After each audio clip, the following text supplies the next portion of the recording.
Hindi ko pa rin maintindihan ang napasok natin.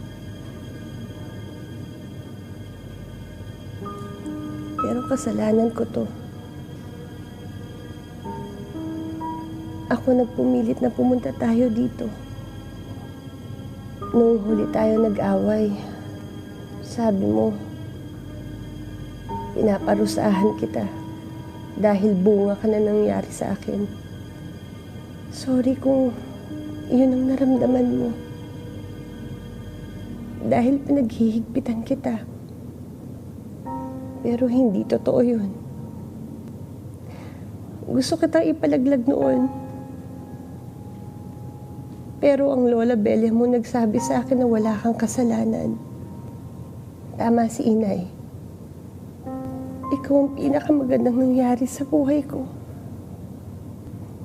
Sorry kung hindi ko naparamdam to sa'yo. Sorry kung naramdaman mo. Dahil pinaghihigpitan kita. Na masyado akong nakikialam sa buhay mo.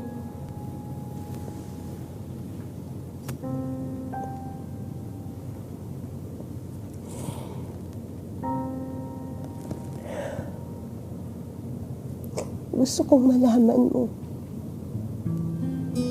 na ikaw ang pinakamahalagang parte sa buhay ko. At hindi ako nagsisisi na naging anak kita.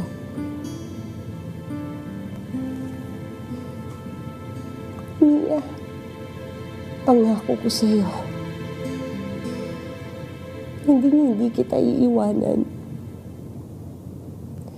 Handa ako mamatay para sa'yo.